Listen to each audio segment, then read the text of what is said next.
Hey, it's Melina. I'm here at the Genzio Media House during ETHDenver, and today I'm joined by Florian from ThreeFold. Thank you so much for being here. Thank you for having me. So talk to me, what is ThreeFold? Right, so ThreeFold is really what happens when you decentralize the internet. If you think about the internet, we use it, it's something we use every day, but we don't really actually know what are the bits and pieces that are inside. And what we've been working on is what would be the internet if we would rebuild the internet from the infrastructural layer up on the compute level, storage level, and network level. And then on top of that, we can build an application layer. So you can think of ThreeFold of like what would happen if the internet infrastructure was built by everyone for everyone. So talk to us about what that means, right? Because I think like the everyday user is just like, okay, I'm going on the internet, and they forget, their data, they don't even think that it's being sold or, explain it to us. Like for the everyday consumer, why would ThreeFold be super valuable to them? Right. So I think in this case, what is very important to understand is like, if you see the internet, we use it every day and we don't even know where it's running.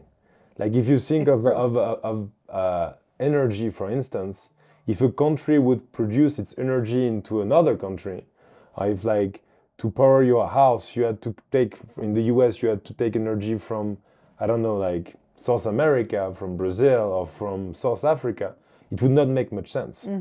Well, it's exactly what's happening with the internet. Like if two people are doing a Zoom in Tanzania, for instance, in Zanzibar, this information will go and will reach a server, maybe in Switzerland, maybe in Germany, maybe in the US, and then go back until Zanzibar because it just don't have the data center to serve them locally. So this is exactly the problem that we're solving. That's more at the infrastructure level. But once you solve that problem at the infrastructure level and you create a true decentralized infrastructure at the bare metal level, you can decentralize the data center and you can build on top of that an agent-centric internet, one where you control all your data. You have your extension like on that internet, your base camp on the internet. And then from there, you can do everything. You can send message, receive message, host your data, run your own LLM, run your AI directly on your information. And because we recreated our own overlay network on top of TCP/IP, but we're also an alternative to it, we understand that it will actually allow you to make sure that you are always aware of the connection between you and your information. So you know that there is no man in the middle, you cannot be hacked, and you're in a safe environment for everything you do. So, ThreeFold, the creator, he's been creating for a long time, right? This is not a 5-year thing. This is how many years now that you guys are working on this? We've been working with this current format of like this open source movement that we created with people participating. We're already in 52 countries.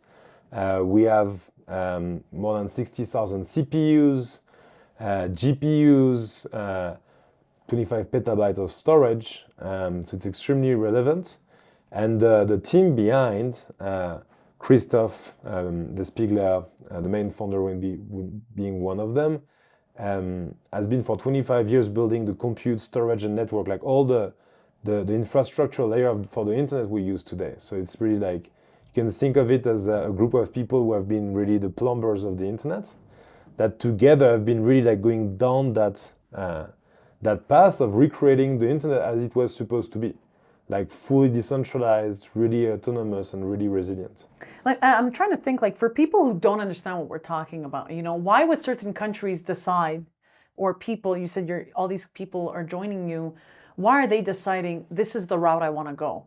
Is it because they got hacked? Like what's the threat right now when it comes to our internet? Well, it's just that like today, like the internet is something extremely fragile. Like we see the hacking that is increasing more and more. And for a country, it's extremely important to own their internet. Like most of the countries, they don't have their own internet. What they have is a small and long cable to the internet. To other countries where companies are hosting the data of their citizens, basically. So it's an extremely important subject. And what is true for a country is true for a network state, it's true for a community, it's true for a family or even an individual.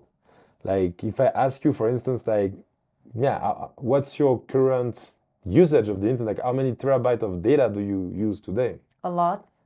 A lot, yeah, exactly, a lot. So like we don't know. It's true, yeah. We just don't know because actually like our digital life has been hijacked and has been siloed in between different companies that are holding all our informations but are not necessarily in our service. Like, and that's exactly where we need to actually understand that we can make it in a different way, where everyone can be a host or can be a guest, like on Airbnb. But not on Airbnb, there is still a central control. In our case, will be more something like our BNB that belongs to all of us, and then this cloud co-owned by all of us, we can have this internet infrastructure where you can like reach me and you can always have access to your content in a way that is extremely safe and extremely secure. So what are you guys doing here at ETHDenver? What are you hoping to achieve? Right. Yeah. Well, we were kind of like, we've been building DePIN before DePIN even was a trend. It was like decentralized physical infrastructure network. Lots of the project, they are only like really acting at the protocol level. We really act at the physical level, where every single machine that we run is running on the same OS. We created a bare metal operating system that anyone can boot from his home and just participate into that network. So here we're really in ETHDenver to find more people willing to participate into that network, participate in building that new internet together, building applications on top, building, hosting like some of those nodes in their home, running a GPU from their home, etc. So that's really the important. I have to ask you this because I tried running a node. Okay. I failed. Okay. Which one? It was a Bitcoin node. Okay. But it was really complicated and it didn't work out for me. Right. So how can I run this node with ThreeFold and not fail? Like, is it easy? Because I'm being very honest here, we're on camera, I'm telling you this. I tried to run a node. I tried to do it and it didn't work.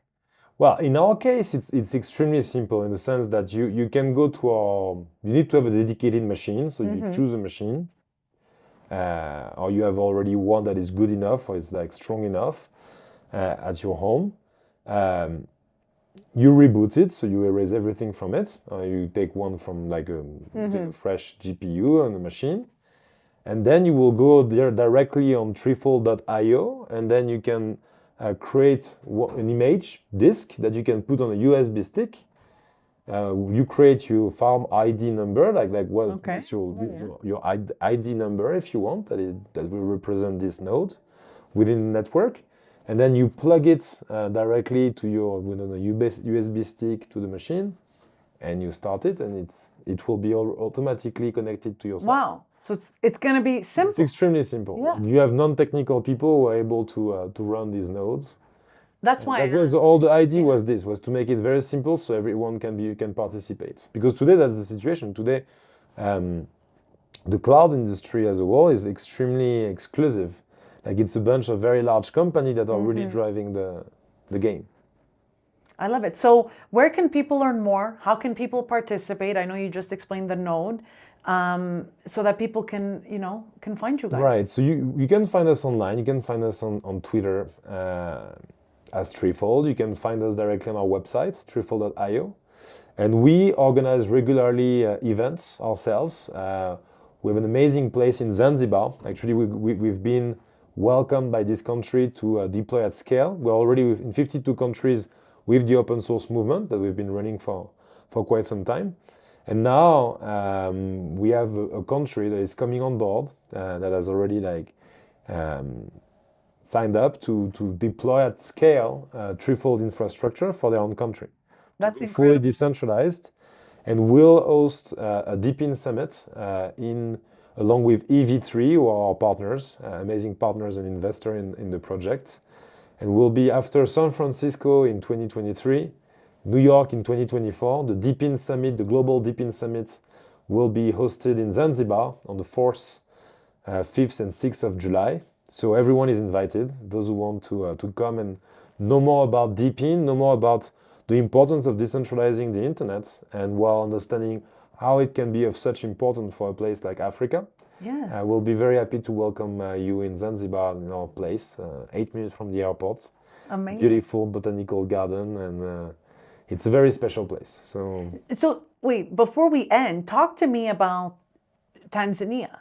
Right. So how did this happen? Like the country just decided we need to go this route? It was really a coincidence. Like we had a friend who had very close relationship with the president for different reasons, and I've been doing different work with them. And we were absolutely not looking for working with government, but we also realized that to show the importance of and the what could happen with our technology if you start deploying it at scale, we thought it would be important to actually connect also and to have potentially countries also coming on board. And this meeting with the president ended up as a success, where they really understood the importance that that kind of decentralized technology could bring for their people, and helping Tanzania to leapfrog. And they decided for us to start with Zanzibar. So we met there also with the president. We ended up like falling in love with the country. And we all, most of the team moved there to deploy this. So it's very interesting actually to think about it, like that we're developing one of the most groundbreaking technology. And we're doing this, instead of doing it in Palo Alto, California, we're doing it in Zanzibar, East Africa. So. But, you know, I think it's interesting, and I wanted to touch on that. I'm from Canada, right? Canadians, they don't really understand what we're talking about, but Africa does. So explain to us, you know, what was it for Tanzania? What was it for that government? What's the situation there that they said, we need to do this?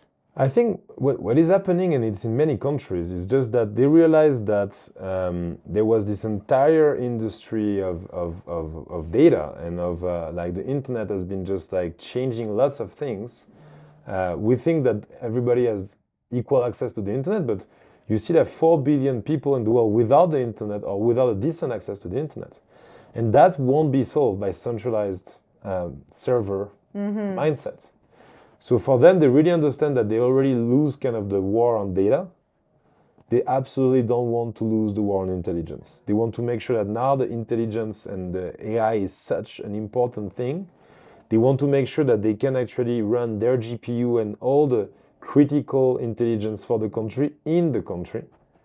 And they don't have to depend on any other country to be able to run that kind of things. And the greatest wealth that we have is the quality of our relationship and of our information. And if you think about that, like Tanzania is the union of 120 tribes. How much wisdom does it represent for the world? Like we don't need actually Tanzania to be dependent of the general intelligence coming from somewhere else that has no context on what is their culture, what is their knowledge, what is like only 5% of the wisdom of the world is on the internet. We already have used most of the tickets and the token, I mean. So like basically like the reality of things is that countries and communities have this unique opportunity to claim their autonomy, to build this beautiful tree of knowledge that they can host themselves in the country.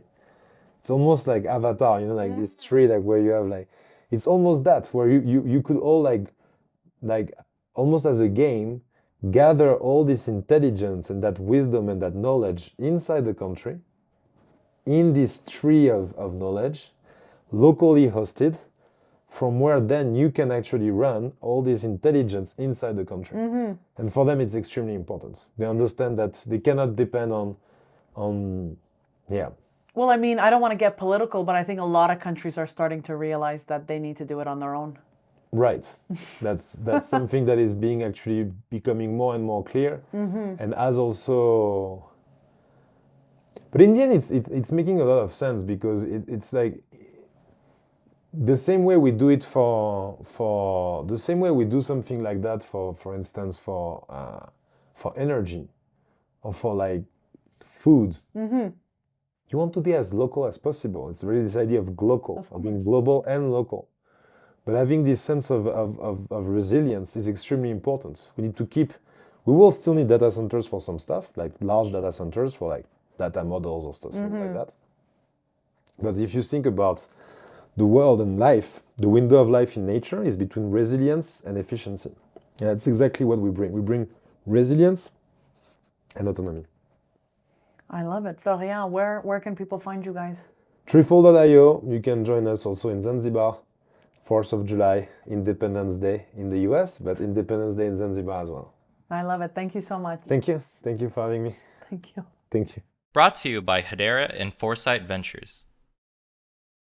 Hey, what's up? But it's not something Genzio is afraid of. If you want to survive, you got to build a hive. You know we do not understand that we need more power. Ladies and gentlemen. Get back at the Genzio Media House. Awesome. Thanks so much for joining us today.